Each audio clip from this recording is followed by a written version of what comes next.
संपर्क करें modern technique enterprises 87 third floor Navyug market.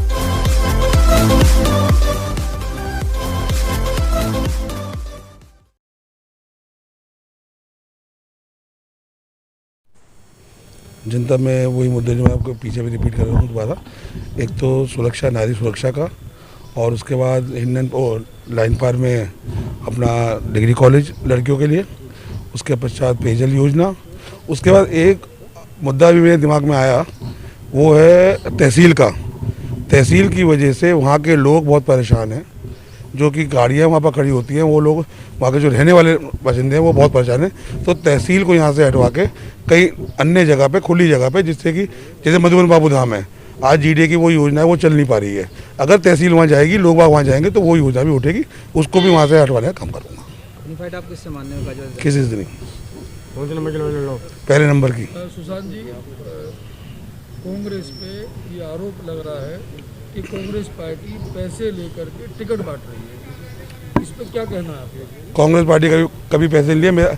हमारा इतिहास है, मेरे पिताजी को कांग्रेस ने सन 72 से टिकट देती आ रही है, आज तक का इतिहास है, 1 रुपये नहीं लिया, हमेशा उन्होंने दिया है, वो तो देते हैं। प्रियंका गांधी की जो ये हैं उन पर आरोप लगाया है। नहीं, कुछ नहीं, गलत है बिल्कुल। अजय कोई कहता रहो, अब किसी को टिकट नहीं मिला तो कोई कह देगा सुशांत गोल ने पैसे दिए तो टिकट लिया है, किसी को वो तो जो जिसको टिकट नहीं मिलेगा वो यही कहेगा। लगातार पार्टी छोड़ रहे हैं, तो पहला कदम कौन सा होगा आपका? लगातार पार्टी छोड़, पहला कदम तो विधानसभा की तरफ ही होगा।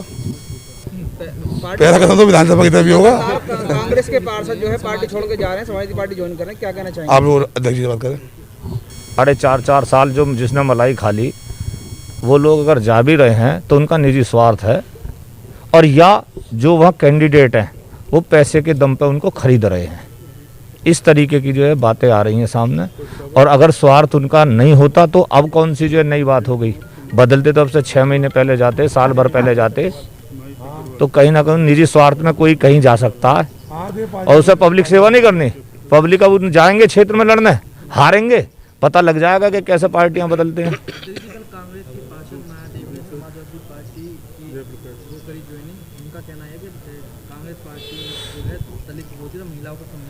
बड़ी देर में याद आई, पूरी जिंदगी बिताने के बाद जो है, हैं? अगर देखा जाएगा तो सबसे ज़्यादा जो है कांग्रेस में महिलाओं को जो है टिकट दिए हैं, इतिहास में कभी किसी पार्टी ने दिए हैं। अब की बार जो जितनी लड़ाई सड़कों पे प्रियंका गांधी जी ने महिलाओं की लड़ी है, क्या सत्ताधारी अभी समाजवादी पार्टी ने, बसपा ने लड़ी? समाजवादी पार्टी ने क्या करा? समाजवादी पार्टी बीजेपी की दूसरी पार्टी में, सिर्फ वो क्या करते हैं, तू हिंदू का मैं मुसलमान का हूँ, उस बिहार पे वो वोट लेते हैं। अगर किसी समाज के डेवलपमेंट की बात करती है वो कांग्रेस करती है। समाजवादी पार्टी का पहला इतिहास रहा है, माननीय मुलायम सिंह यादव जी ने पार्लियामेंट में मोदी जी की इतनी बढ़ाई करी जिसकी कोई लिमिट नहीं है। तो जब नहीं दिख रहा कि कौन सी टीम है ये? BJP, Samajwadi party, Samajwadi, BJP. अगर लोग वोट सपा को दे रहे हैं तो समझ लो बीजेपी को दे रहे हैं। अगर उन्हें देखना है, विकास देखना, डेवलपमेंट देखना, और बीजेपी के खिलाफ ही जाना, तो कांग्रेस को वोट करें। सपा को देखे तो उन्हीं को दे रहे हैं वो। राष्ट्रीय लोकदल और समाजवादी पार्टी के संयुक्त उम्मीदवार के रूप में अपना नामांकन दाखिल किया है, और कहना यह है कि हम चुनाव जीतेंगे। बस अब आपके साथ में राष्ट्रीय लोकदल के समय में दावेदार मास्टर राजपाल जी भी थे, उनकी नाराजगी किस तरीके से लेके चलेंगे? पार्टी के कार्यकर्ता हैं, टिकट तो सभी मांगते हैं, कोई नाराजगी नहीं है, उनका भी आशीर्वाद हमारे साथ है। किन मुद्दों को लेकर जो है आप उतरे हैं? विकास के मुद्दों को लेकर के उतरेंगे। पिछले 5 वर्षों में पूरा शहर की जो है वो दुर्दशा हो चुकी है, कोई विकास कार्य नहीं हुआ है। जो हमने उससे पिछली योजना में काम कराए थे अपने विधायक के कार्यकाल में, उनका मेंटेनेंस भी नहीं हुआ, पूरा शहर उजड़ा पड़ा है। उन्हीं विकास के मुद्दों को लेकर के हम जाएं। पहली प्राथमिकता क्या होगी मोदी नगर के लिए? और यदि जनता जनार्दन का हमको आशीर्वाद मिलता है, जो कि मिलेगा ही, तो उसमें सबसे पहले हम जो है एक ट्रामा सेंटर मोदी नगर के लिए जो है मांग करेंगे बनवाने की, कि जिसमें जो है आधुनिक मशीनों द्वारा वहाँ पर जो है गरीब मजदूर और उन लोगों का भी इलाज जो है जिस तरीके से ऑल इंडिया मेडिकल और उनमें होता है, उसी तरीके से मोदी नगर में भी इलाज की सुविधा उपलब्ध हो। मोदी नगर में विधायक जी किससे अपनी टक्कर मान रहे हैं? क्योंकि वर्तमान विधायक मेरी टक्कर किसी से नहीं है। क्योंकि पिछले विधायक ने कोई कार्य नहीं किया शहर के अंदर। शहर की पूरी दुर्दशा है, पूरे क्षेत्र की दुर्दशा है, उनका भारी विरोध है। और जो हमने कार्य किए थे, हम जनता के बीच में रहे और पूरे 5 वर्ष भी जनता के लिए हम उपलब्ध रहे। आप देख रहे हैं कि कोविड चल रहा है और चुनाव आयोग की गाइडलाइन भी आई है कि पिछली बार की तरह तो प्रचार नहीं हो पाएगा। कोविड को लेकर के किस तरह का प्रचार रहेगा? कोई बात नहीं, जनता मन बना चुकी है अपना, और जो भी कोविड की गाइडलाइन या जो भी चुनाव आयोग की गाइडलाइन होंगी, हम निश्चित रूप से उनका पालन करेंगे। इसके लिए हम कह सकते हैं, चुनौतीपूर्वक कह सकते हैं कि हमारे 3 साल में करे गए विकास कार्य पिछले 15 वर्षों में जो सपा और बसपा की सरकार रही है उनसे कई गुना ज्यादा। हम विकास के बल पर, हम सुशासन के बल पर, हम अपराधियों का खात्मा किया गया है, दंगा रहित प्रदेश बनाया गया है। एक शांतिपूर्वक विकास की गति तभी बढ़ती है जब प्रदेश में अमन चैन और शांति हो। एक भी दंगा हमारे शासन में नहीं हुआ। अपराध मुक्त, भ्रष्टाचार मुक्त शासन दिया है और आस्थाओं का सम्मान किया है। पूर्वांचली समाज का जो विरोध हो रहा है उसको लेकर क्या कहना है? जो बहुत ज्यादा विरोध वो पूर्वांचली समाज नहीं, वो विपक्षियों द्वारा प्रायोजित, विपक्षी दलों द्वारा प्रायोजित कार्यक्रम था। वो पूर्वांचल के लोगों का नहीं था। पूर्वांचल के लोग राष्ट्रभक्त हैं और भारतीय जनता पार्टी के साथ। सचिन शर्मा ये कह रहे हैं कि बार बार एक ही आदमी का टिकट होना परिवारवाद से ज्यादा घातक है। No comment. निर्दलीय वो खड़े हो रहे हैं, आप अपना कितना नुकसान मानते हैं? No comment. उनका कहना है कि भारतीय जनता पार्टी के अंदर परिवारवाद बाकी है। जनता के बीच में पहुंचोगे आप, कौन किस क्या मुद्दा होगा आपका?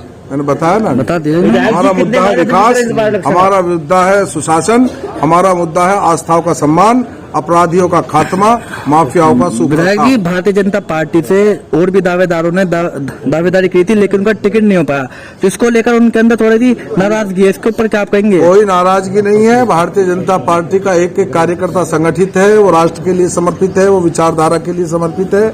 सब लोग माननीय योगी आदित्यनाथ जी को मुख्यमंत्री बनाने के लिए, बीजेपी की सरकार लाने के लिए संकल्पबद्ध है। जब किसी दल में, हमारे दल में तो इसलिए लोग ज्यादा मांग रहे हैं, ऐसे भी दल है उनके पास कैंडिडेट नहीं है। हमारी पार्टी सरकार बनाने जा रही है, भारतीय जनता पार्टी का भारी जनाधार है, तो स्वाभाविक ही है कि टिकटार्थी होंगे, लेकिन टिकटार्थी होना तो अच्छी बात है। विधायक जी, खोड़ा की पानी की समस्या आज तक भी है। जी जी। खोड़ा में चेयरमैन भी भाजपा का है। जी जी। 5 साल से विधायक भी आप अब तक उसका समस्या का समाधान? खोड़ा में 183 किलोमीटर सड़कों का निर्माण, 366 किलोमीटर नालों का निर्माण, घर घर से कूड़ा उठना, मकानों को एड्रेस देना, पिंक टॉयलेट्स बनाना, ये सब कार्य हमने किए। हमसे पहले किसी ने नहीं किए। जो लोग वहां से विधायक भी थे, जिला पंचायत सदस्य भी थे, ग्राम प्रधान भी थे, उनकी उपलब्धि जरा पूछो जाकर के। हमने वहाँ जल भराव मुक्त कर दिया, जहाँ दो बूंद पानी पड़ते ही लोग पजामा ऊपर चढ़ा करके चलते थे। खोड़ा का ऐतिहासिक विकास किया है, खोड़ा की जनता हमारे साथ है। और जब इतना काम हमने किया है, पानी का सब लोग जानते हैं, प्रोजेक्ट रिपोर्ट तैयार हो चुकी है, काम चल रहा है। बीच में कोविड आ गया, अब आचार संहिता लग गई, पानी भी हम ही देंगे। हमारे अलावा हमारे अतिरिक्त खोड़ा में किसी ने एक भी विकास का कार्य नहीं कराया। आपके खिलाफ कल जो है प्रदर्शन हुआ है विधायक जी, समाजवादी पार्टी में जाना, बीजेपी के लोग क्या कर रहे हैं बारे में? कोई भी ना गया। विधायक जी, आपके खिलाफ कल जो है, विधायक जी आपके खिलाफ कल प्रदर्शन हुआ है आपकी कॉन्स्टिट्यूंसी में, मैंने बताया कि वह प्रदर्शन विपक्षी दलों द्वारा, विपक्षी पार्टी बौखला गई है। जैसी मेरी घोषणा हुई, विपक्षी दलों को परेशानी होगी और उनके द्वारा प्रायोजित है। उस प्रदर्शन में एक भी भाजपा का कोई कार्यकर्ता समर्थक नहीं था, उसमें समाजवादी पार्टी के पदाधिकारी थे। आप फिल्म देख लीजिएगा। कितना जीत का मार्जिन रहेगा इस बार आपका? पिछली बार से ज्यादा। ठीक है जी। प्रत्याशी है, उनको दूसरे दलों को प्रत्याशी नहीं मिल रहे हैं। साहिबाबाद में अभी तक कांग्रेस और बसपा अपने प्रत्याशी घोषित नहीं कर पा रही है। गाजियाबाद में भी यही स्थिति है। बसपा के जो प्रत्याशी हैं, माननीय पूर्व विधायक, वो वेंटिलेटर पर हैं। उसके अलावा समाजवादी पार्टी और लोकदल के पास कोई प्रत्याशी नहीं था, अपना कार्यकर्ता को चुनाव नहीं लड़ा पाए। एक ऐसे व्यक्ति को चुनाव लड़ा रहे हैं जिसको कोई समाज में जानता नहीं है। इसी से आपको भारतीय जनता पार्टी की लोकप्रियता का पता चलता है कि इस बार हमारी गाजियाबाद महानगर की तीनों सीटों पर जो पिछली बार मार्जिन रहा है, उससे डबल मार्जिन से हमारे प्रत्याशी जीतने। अध्यक्ष जी, जिन लोगों ने भारतीय जनता पार्टी से दावेदारी की थी, उनका टिकट नहीं हो पाया, वो पार्टी को छोड़ जा रहे हैं। कोई पार्टी को कोई छोड़ने नहीं। सच्चिदानंद शर्मा ने पार्टी छोड़ दी। 17 लोगों ने आवेदन किए थे। उसके अलावा कई लोग ऐसे थे जिन्होंने आवेदन नहीं किए थे, जो डायरेक्ट संपर्क में थे।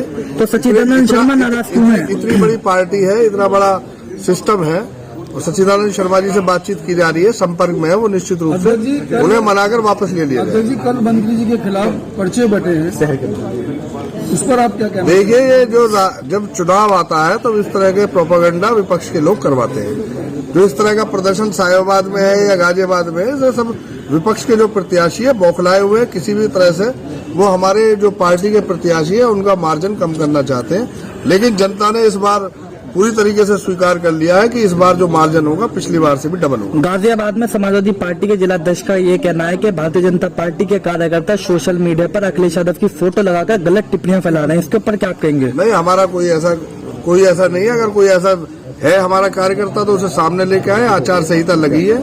मेरा सभी विपक्षी दलों से भी आग्रह है कि आदर्श आचार संहिता का सब लोग पालन करें। और जिस प्रकार से हम सब लोग भारतीय जनता पार्टी के केवल हम 2 विधायक जी के साथ 2 लोग प्रस्तावक आए हैं और सीधी एक गाड़ी में आए, इसी प्रकार से और सब लोग भी आदर्श आचार संहिता का पालन करें। आप अपनी टक्कर कौन सी पार्टी से मानते हैं? हमारी कोई टक्कर नहीं। कुमार शर्मा। आपने भी नामांकन किया, कौन सी विधानसभा से किया? मैं मुरादनगर विधानसभा से नामांकन दाखिल किया है। सुभाषवादी भारतीय समाजवादी पार्टी, सुभाष पार्टी, जो नेताजी के आदर्शों को लेकर शहीदों क्रांतिकारियों के सपनों को साकार करने के लिए बनी है। क्या रहेंगे विधानसभा के मुद्दे आपके? जो राष्ट्रीय स्तर पर जो हमारा मुद्दा है पार्टी का, उसी विचारधारा को लेते हुए कि सबको समान रूप से शिक्षा प्राप्त होनी चाहिए। आज शिक्षा में बहुत ज़्यादा विभेद है और स्वास्थ्य सुविधाएं जो उनमें भी बहुत ज़्यादा विभेद है। भारत के हर व्यक्ति को समान रूप से शिक्षा मिलनी चाहिए और समान रूप से उसको जो स्वास्थ्य सेवाएं मिलनी चाहिए। ये हमारे राष्ट्रीय मुद्दे हैं, ये हमेशा रहेंगे जब तक जो भारत के अंतिम छोर के व्यक्ति तक हम इस शिक्षा और स्वास्थ्य को सुचारू रूप से नहीं पहुंचवा देते। इसके अलावा जो हमारे लोकल मुद्दे हैं, किसानों का मुरादनगर विधानसभा क्षेत्र में किसानों का बहुत ज़्यादा उत्पीड़न किया जा रहा है। इस मुद्दे को हम पूरे ज़ोर शोर से उठाएंगे। और मुरादनगर विधानसभा क्षेत्र में एक भी सरकारी स्तर का इंटर कॉलेज नहीं है और ना ही कोई सरकारी स्तर पर कन्याओं के लिए विद्यालय है।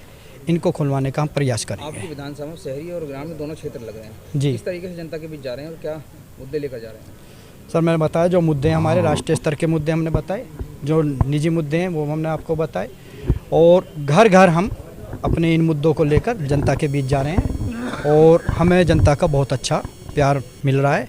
उम्मीद है कि जनता का ये प्यार हमें वोट के आशीर्वाद के रूप में मिलेगा। ठीक है। पूरे प्रदेश से अभी किए हैं और जैसे जैसे दूसरे, तीसरे, चौथे और 7वें चरण तक चुनाव जाएगा तो करीब 300 सीटों पर हम लोग चुनाव लड़ेंगे। क्या मुद्दे रहेंगे चुनाव में? मुद्दे अभी मनोज जी ने बताए। राष्ट्रीय स्तर का तो मुद्दा सबसे बड़ा यही है कि आज़ादी के 75 साल बाद भी इस देश में शिक्षा और चिकित्सा जैसी आम सुविधाएं आदमी को प्राप्त नहीं हुई हैं। बड़े बड़े राजनीतिज्ञ हैं, प्रधानमंत्री हैं, 4 बार मुख्यमंत्री रह चुके हैं। कोरोना काल में आपने देखा किसी स्कूल ने 1 पैसे की भी फीस वापस नहीं की और एक भी नेता ऐसा नहीं था जिसने ये डिमांड उठाई हो कि शिक्षा और चिकित्सा सस्ती होनी चाहिए, सुलभ होना चाहिए और स्कूलों को फीस छोड़नी चाहिए। सबसे पहला मुद्दा तो ये है। और मुरादनगर में स्थानीय मुद्दा अभी मनोज जी ने बताया, सबसे बड़ा मुद्दा है मुआवजे का। सुप्रीम कोर्ट के ऑर्डर के बावजूद जो गाजियाबाद विकास प्राधिकरण है अभी तक किसानों को उनका ड्यू देने के लिए तैयार नहीं।